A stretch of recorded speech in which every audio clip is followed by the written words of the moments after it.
하도록 하겠습니다. 천국은 마치 품꾼을 얻어 포도원에 들여 보내려고 이른 아침에 나간 집 주인과 같으니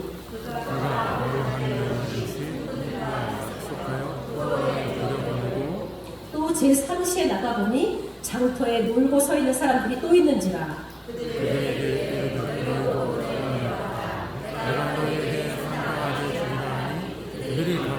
제6시와 제9시에 또 나가 그와 같이 하고 제11시에도 나가보니 서 있는 사람들이 또 있는지라 이르되 너희는 어찌 성품을 물고 여기서 있느냐 이르되 우리를 품꾼으로 쓰는 이가 없음이니이다. 이르되 너희도 포도원에 들어가라 하니라.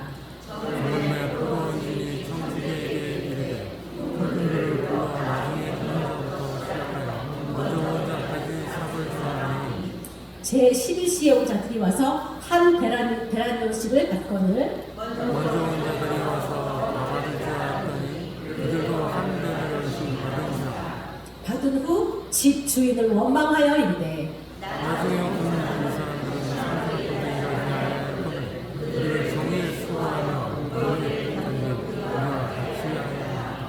주인이 그 중에 한 사람에게 대답하여 이르되 친구여 내가 내게 잘못한 것이 없노라.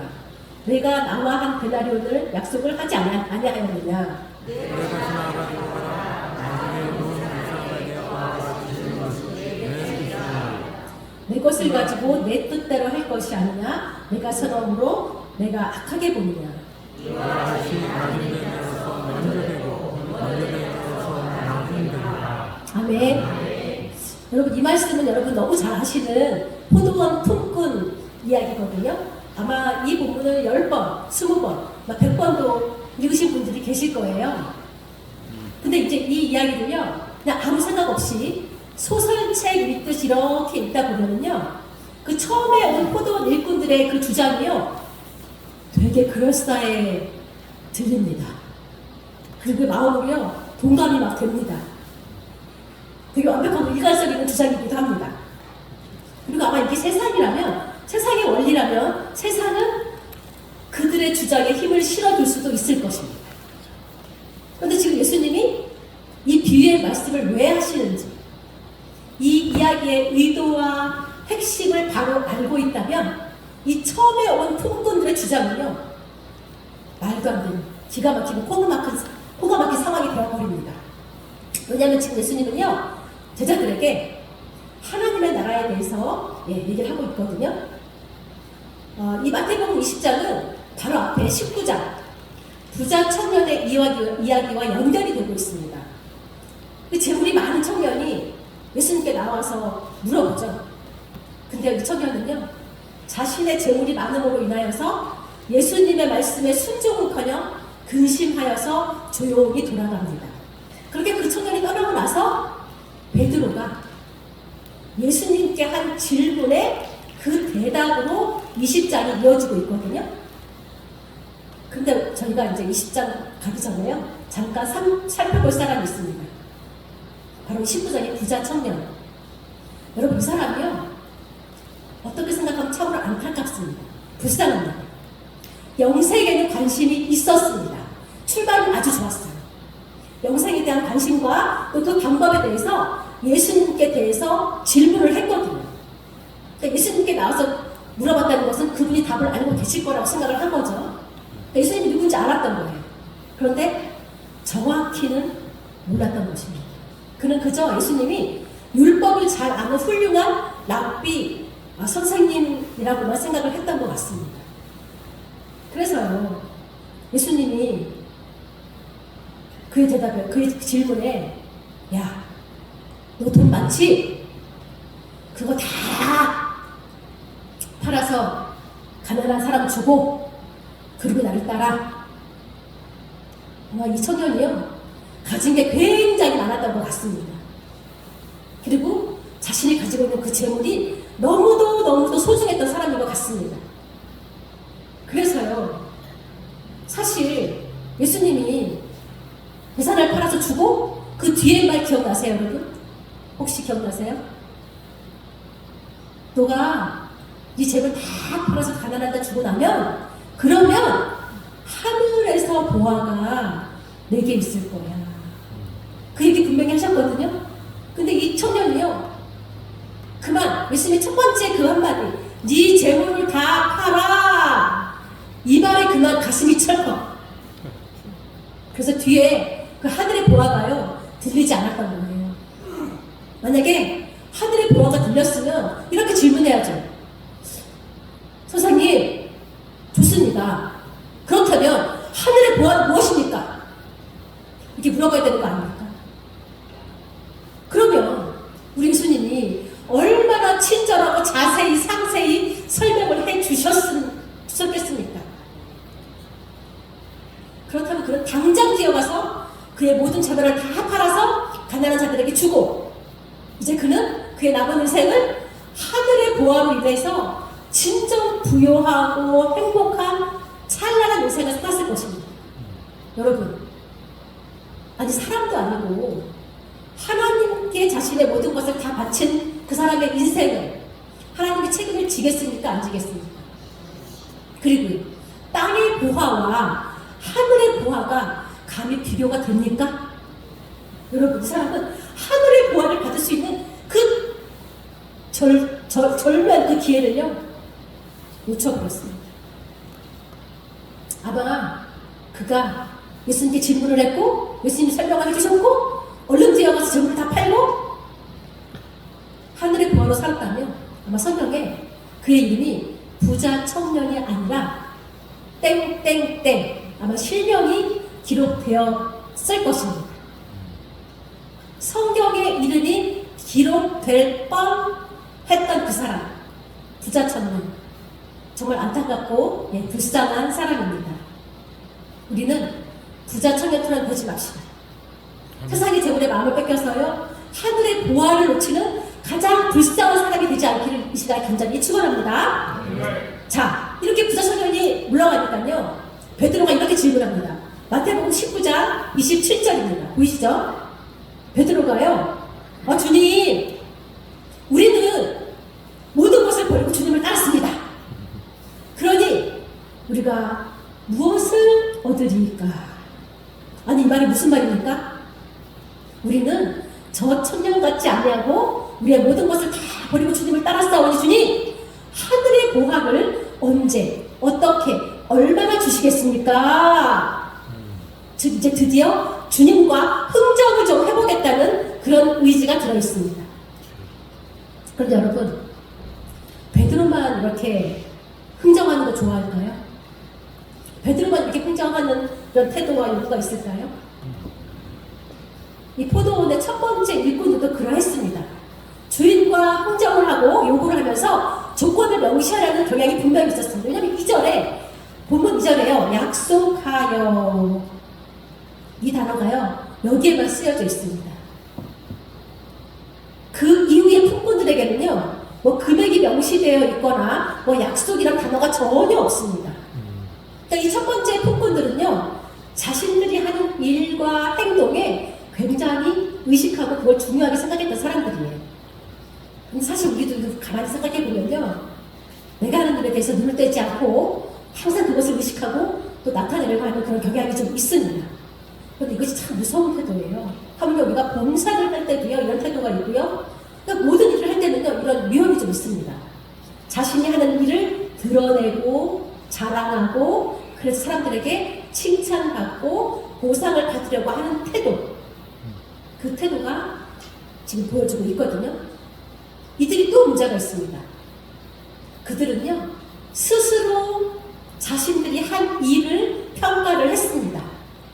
12절에 보니까요 종일 수고하며 더위를 견딘 우리, 그들은요 자신들이 몇 시간을 했으며 더 나아가서 남들이 일한 내용과 분량까지도 아마 다 꼼꼼히 장부에 기록했던 것 같습니다. 이들의 태도는 아주 기본적으로 잘못된 것이고요 하나님 나라와 성령의 나라에서는 전적으로 가난한 태도입니다. 여러분, 지금 예수님이 하시는 이 이야기는 세상 나라 이야기가 아니고 하나님 나라 이야기인 것을 기억해 주시기 바랍니다. 이들은요 주인이 맨 나중에 온 품꾼들에게도 똑같이 한 데나리온을 주는 은혜를 베풀었을 때 드디어 속마음이 드러났습니다. 자신이 자신들에게 베푼 그 은혜의 원리는 있고요. 남들보다 더 많이 받고 싶어하는 욕심이 생겼고 자신들은 당연히 더 받을 자격이 있다고 생각했습니다. 그런데 더 받지 못하자 분개했습니다.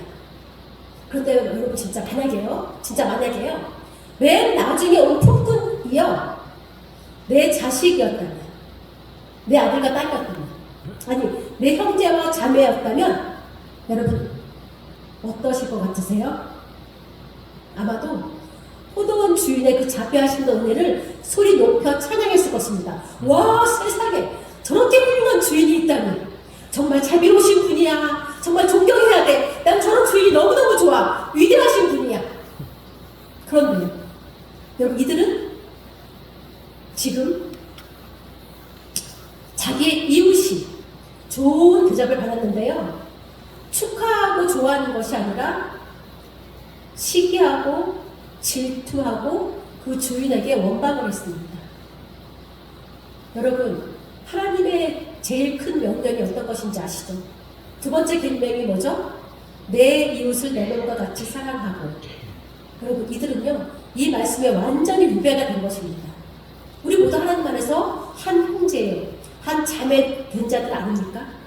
근데 이들이 질투하고 시기하고 더 나아가서 그러면 안 된다고 따지는 겁니다. 사람이요 정말 참으로 이기적이고 또 악합니다. 근데 여러분, 이 사람들보다 더 나쁜 사람도 있습니다. 누굴까요? 누가복음 15장에 나오는 탕자, 그 탕자에 나오는 그 형, 맏형.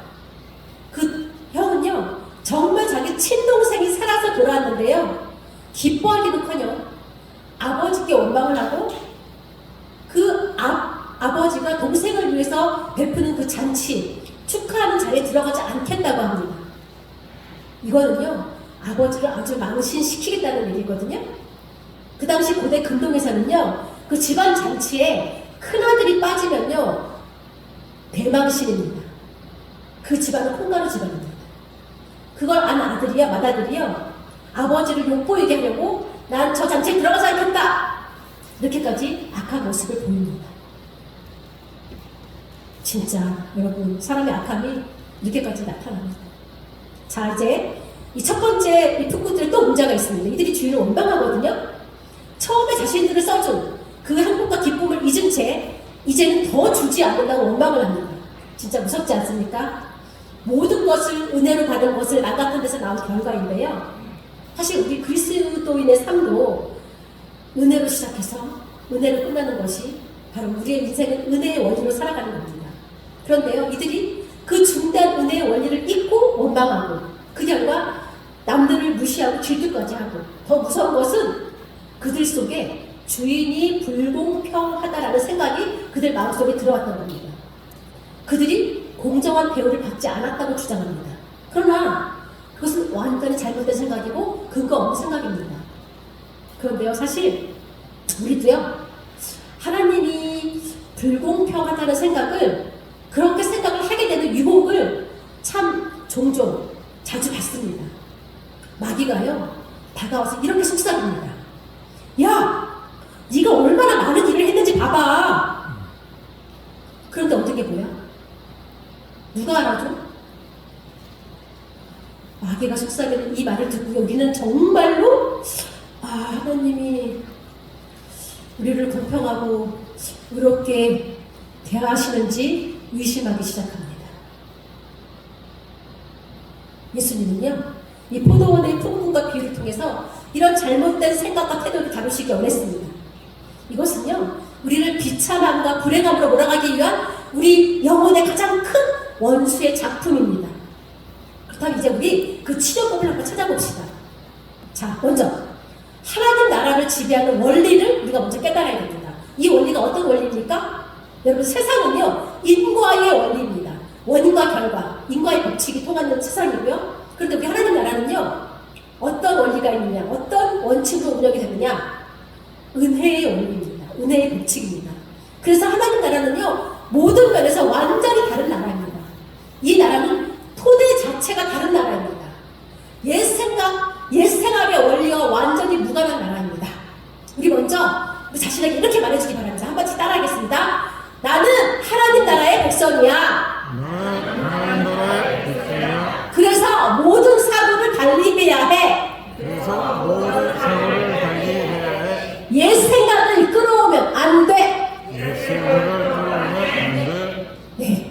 기억하십시오. 아멘.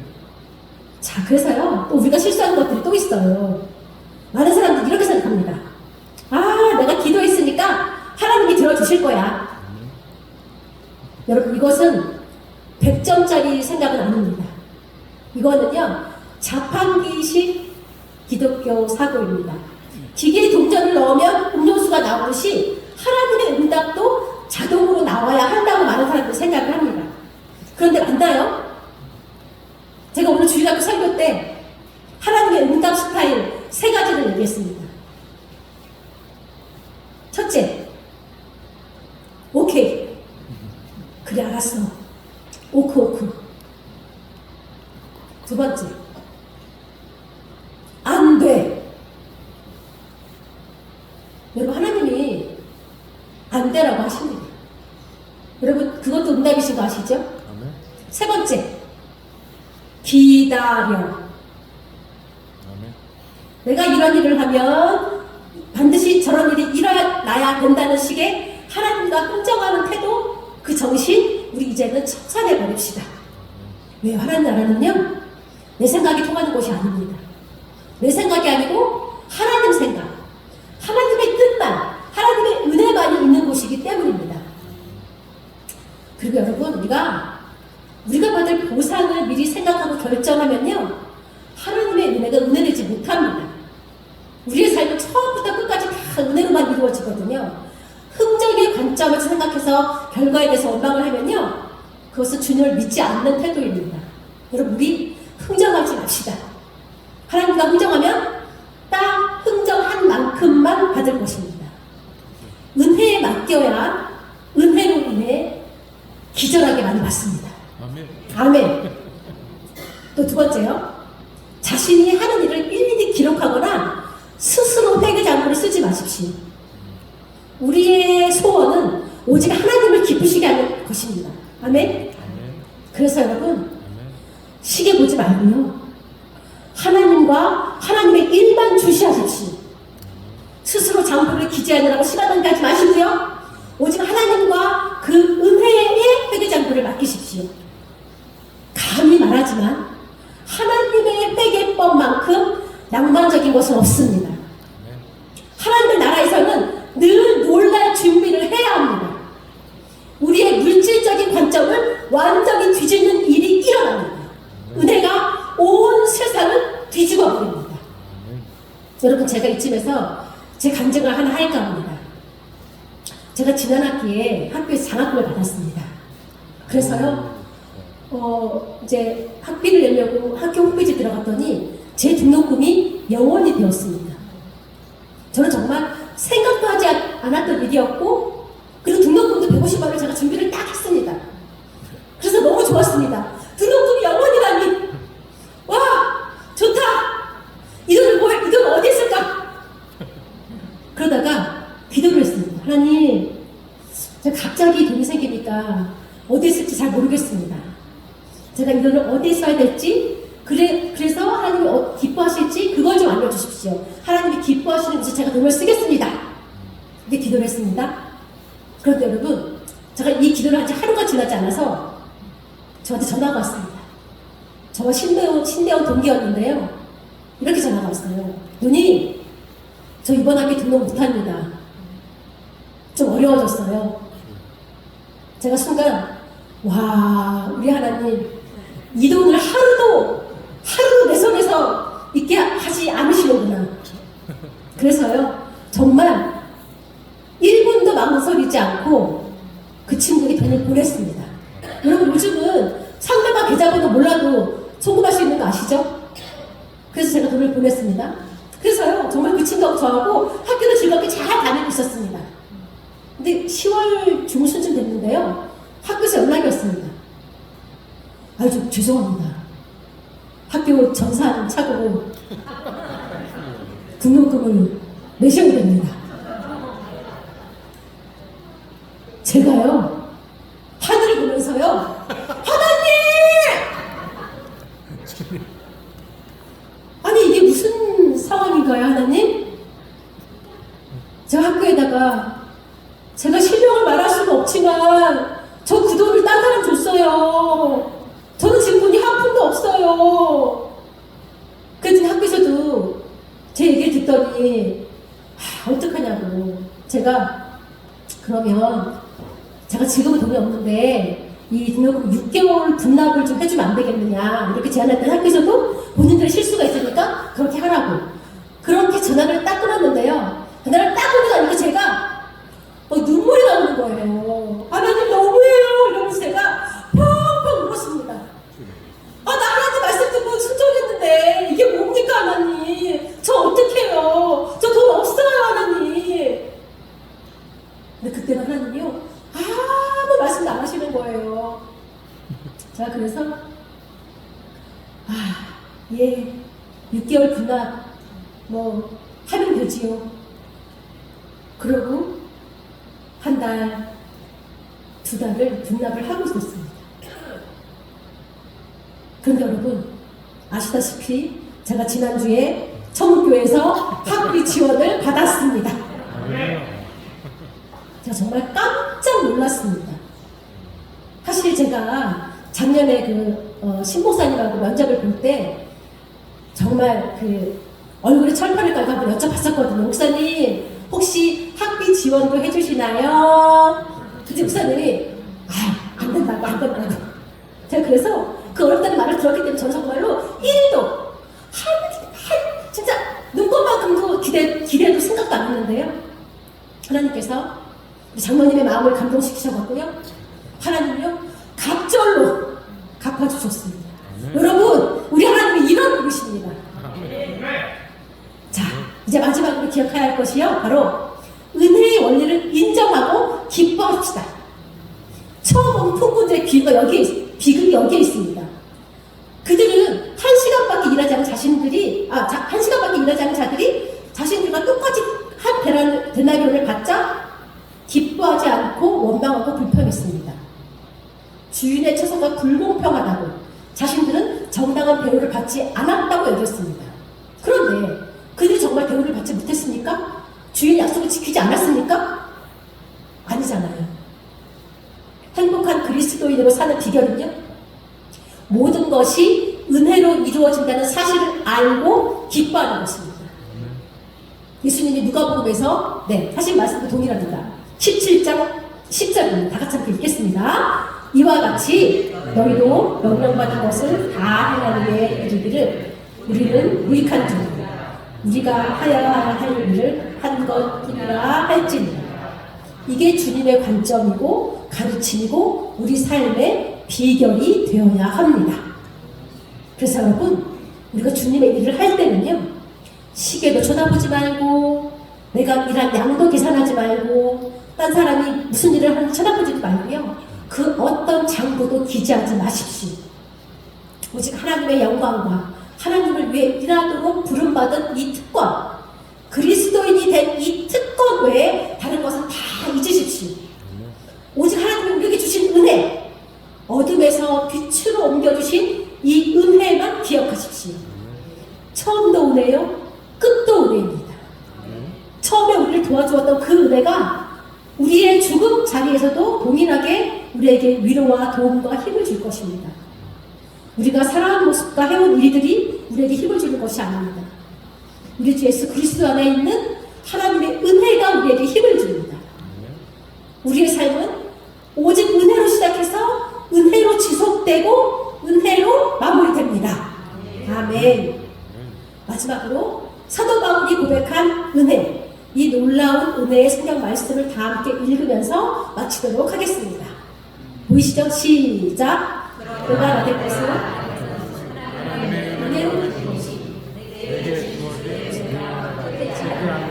내가 모든 사도가 더 많이 수고했으나 내가 한 것이 아니요 오직 나와 함께 하신 하나님의 아멘. 기도하시겠습니다.